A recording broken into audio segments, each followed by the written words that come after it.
بسم اللہ الرحمن الرحیم نحمدہ ونصلی علی رسولہ الکریم۔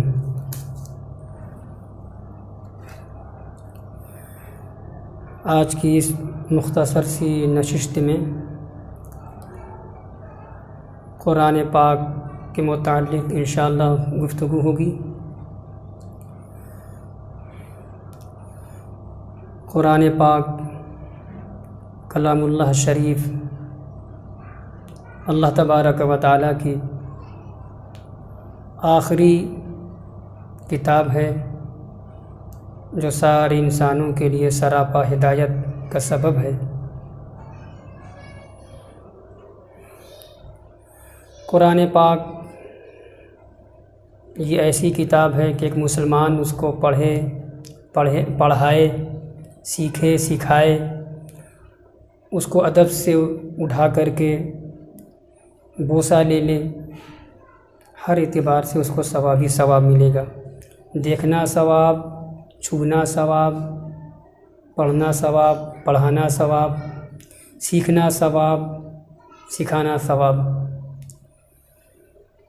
حضرت عمر بن خطاب رضی اللہ تعالیٰ عنہ کا واقعہ ہے کہ قرآن پاک کو اٹھاتے تھے، آنکھوں سے لگا لیتے تھے، چومتے تھے اور فرماتے ھذا کلام ربی، ھذا کلام ربی، یہ میرے رب کا کلام ہے، یہ میرے رب کا کلام ہے۔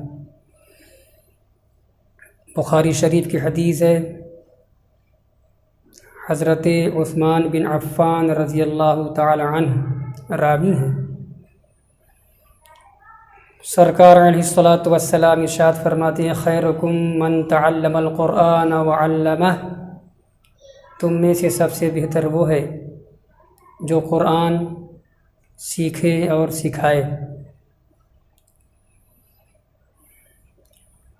جو حافظ قرآن ہوتے ہیں، قرآن کو یاد کرنے والے ہوتے ہیں، تو ان کے لیے قرآن پڑھنا آگے چل کر کے آسان ہو جاتا ہے۔ سیکھنے کے مرحلے میں تو بھائی محنت پڑتی ہی ہوگی، اور سارے علوم کے حصول کے لیے محنت شرط ہے، محنت ضروری ہے۔ تو ایک طالب علم جب محنت کر کے قرآن کا پورا حافظ ہو جاتا ہے تو بہت روانی کے ساتھ پڑھنے لگتا ہے۔ ایک وہ شخص ہوتا ہے جو ناظر قرآن پڑھتا ہے، قرآن دیکھ کے پڑھتا ہے، دھیرے دھیرے پڑھتا ہے، اور ایک وہ ہوتا ہے جو بہت ہی کمزور پڑھنے میں ہوتا ہے، اٹک اٹک کے، رک رک کے۔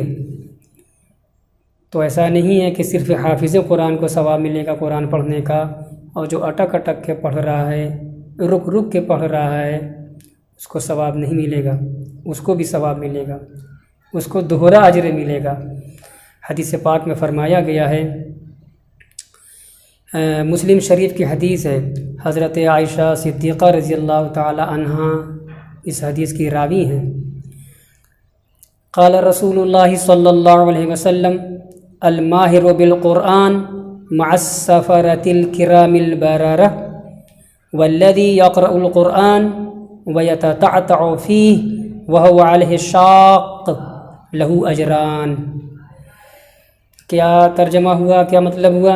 اللہ کے رسول علیہ الصلاۃ والسلام ارشاد فرماتے ہیں کہ قرآن کا ماہر، قرآن کا حافظ، قرآن کا ماہر جو تیزی سے پڑھتا ہے، سمجھتا ہے،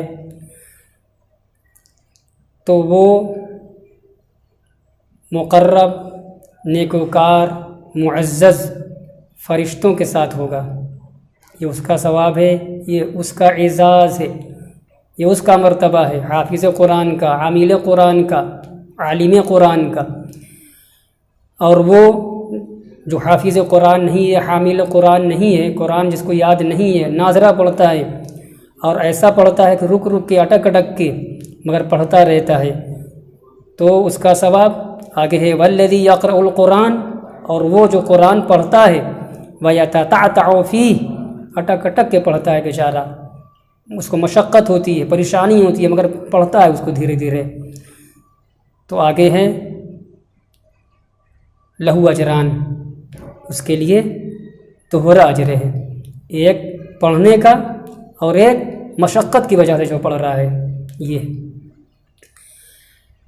اس لیے ہمارے وہ نوجوان، وہ چھوٹے بچے مایوس نہ ہوں کہ ہم کو قرآن نہیں آ رہا ہے یا دھیرا ناظرہ چل رہا ہے، وہ ویسے ہی پڑھتے رہیں، ان کے لیے وہی اعزاز ہے۔